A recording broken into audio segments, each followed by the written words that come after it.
Okay, can I first of all thank the organisers for observing best practice and including the Geordie accent in this afternoon's lineup. Much appreciated.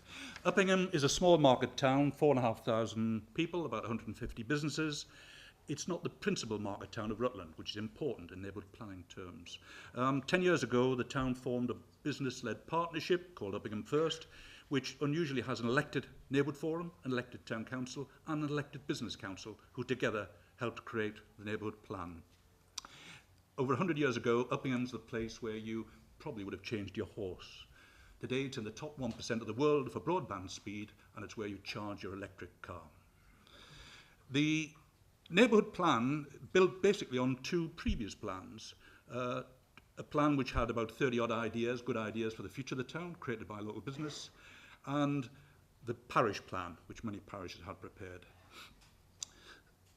The previous speakers have made the point, what came out very clearly was the neighbourhood plan process brought people working together. In our case, we particularly wanted to work with developers, and we, very early on, hosted a developer day where we invited developers who wanted to build in the town to come along and tell us what they had to offer. And that was an interesting day. That then followed on through the process of working on the plan. The plan has 40 pages, 11 policies, 17 proposals, cost under £10,000 and went through a referendum in July 10th with over 92% majority. The external examiner, who I think is in the room, was kind to us.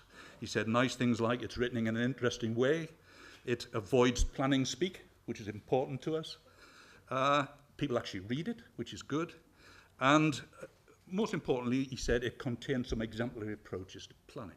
That made us all feel good after 2.5 years of work.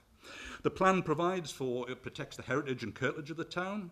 It has balanced development on green space, with no controversy, 6.5 hectares for new homes, and interestingly, we reserve land for a further another 4 hectares for future land beyond, future housing rather, beyond the plan, which was interesting. That stops 2 arguments further down the road. We've got additional 3 hectares of employment land in the plan, and again, perhaps unusually, we've included a 30-metre broadband mast to support our neighbouring villages. So we intend to stream fast broadband and better mobile signals to the villages around us. We have a 1 gigabit fibre to the network in the town, and the plan seeks to take advantage of that by hooking it to employment sites, housing sites, and so on. Significantly, where some town centres are looking to shrink their shop frontage to make them more viable, our neighbourhood plan extends the shop frontage, and we have business occupancy approaching 100% at the present time. So now, what's happened now is the plan having gone through, the town has now embarked on a supplementary town centre plan.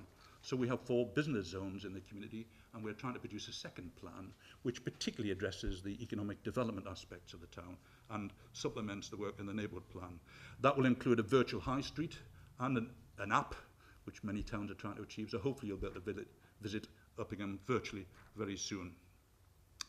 The initial challenges in preparing the plan were, resistance perhaps from the planning function. I'm pleased to say the relationships are now excellent with county.